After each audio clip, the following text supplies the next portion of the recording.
Hello. Welcome to this video for me filling in my public engagement requirement for queer cultures in 20th century North America. Today I am going to be discussing an aspect of queer history that I find to be incredibly interesting and that I've been a huge fan of for a long time, and that even though all its lingo and all its artistic styles are used in the mainstream and are the reason mainstream culture and slang and art actually exists, it is often not known about. People do not know about its history, about its ideology, about its founding and guiding principles, and about the important figures who spearheaded this remarkable queer phenomenon. And that, my friends, is ballroom.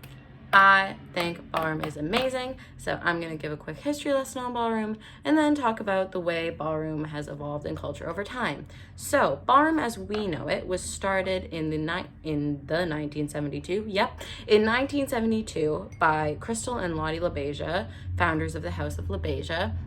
And they founded the house and ballroom system that remained popular for the latter half of the 20th century, featuring houses like the iconic House of Ninja, the House of Saint Laurent, and evolved into more modern houses, which didn't exist at the time, like the House of Miyake Mugler.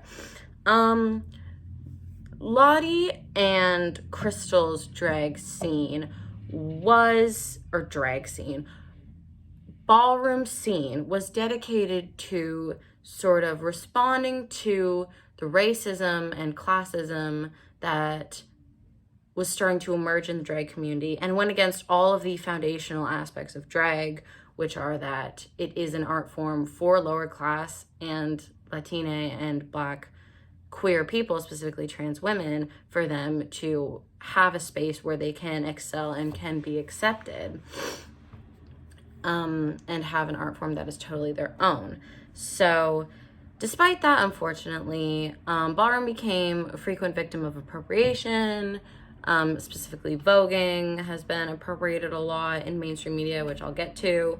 But this was not the beginning of ballroom, period. Like 20th century ballroom, like really, really revolutionary and culturally dynamic ballroom, sure, but in the 1880s, formerly enslaved people, queer people, led by William Dorsey Swann, hosted and led and created and attended drag balls. So this once again just speaks to the abolitionist and egalitarian principles of drag.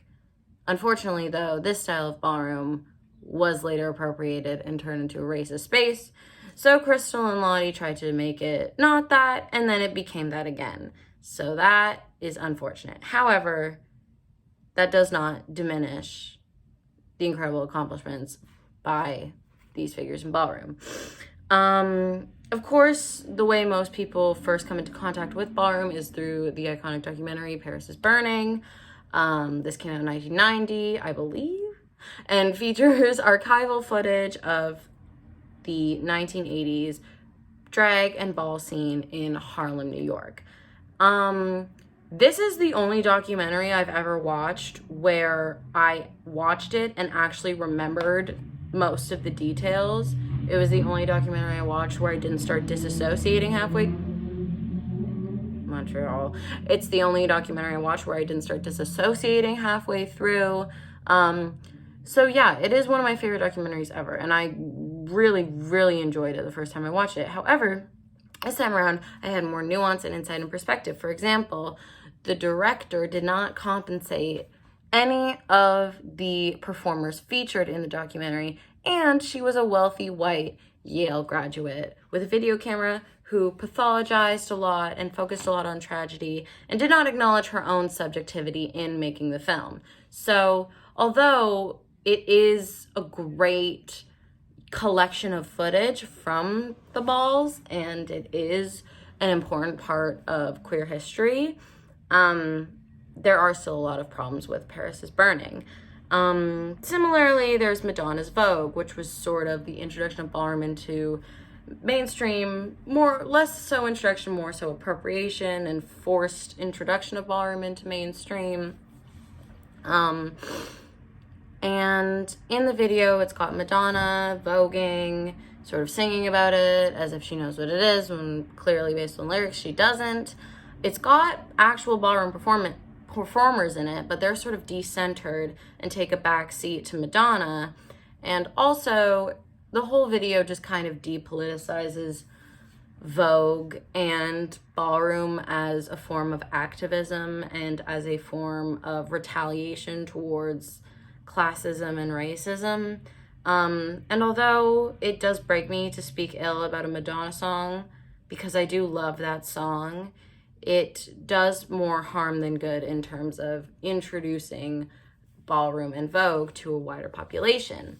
And I know we're not supposed to have like nuanced or original ideas in this, but I could not help myself being the overachiever I am. And also, this didn't happen in the 20th century, so I feel like it's okay for me to talk about it here because I won't be able to write about it.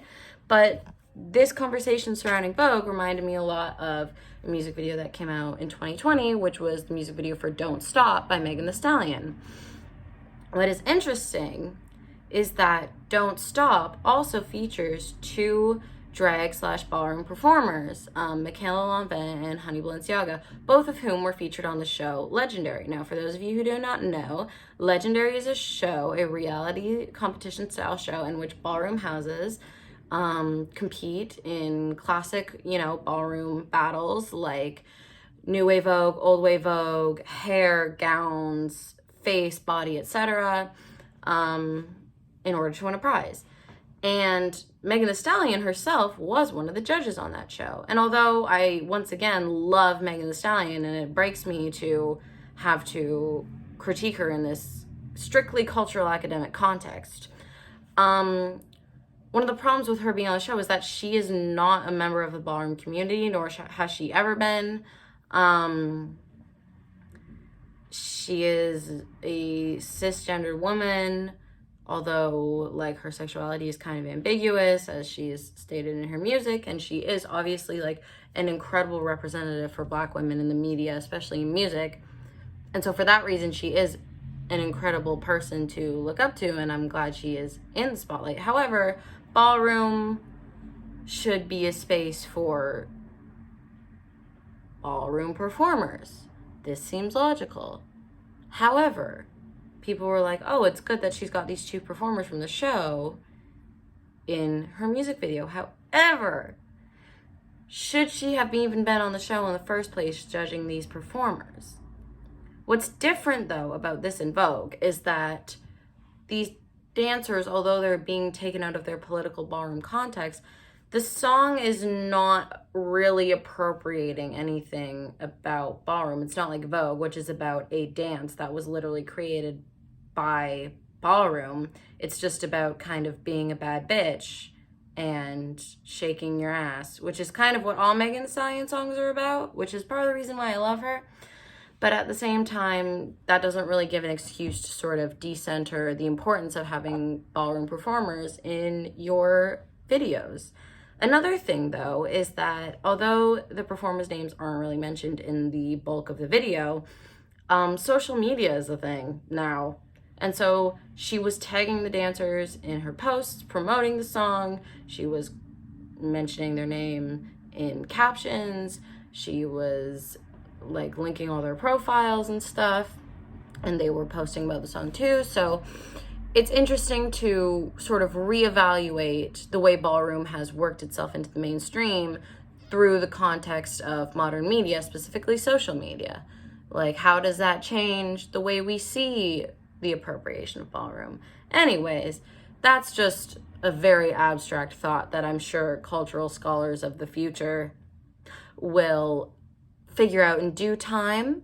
But anyway, I hope you learned something new about ballroom, and hope you got even gayer while watching this, because I sure did. Didn't think it was possible, but here we are. Anyways, have a wonderful morning, noon, or night, whatever it is for you, and happy Pride. It's May still, but it's almost Pride, so start celebrating early. every day is Pride if you want it to be.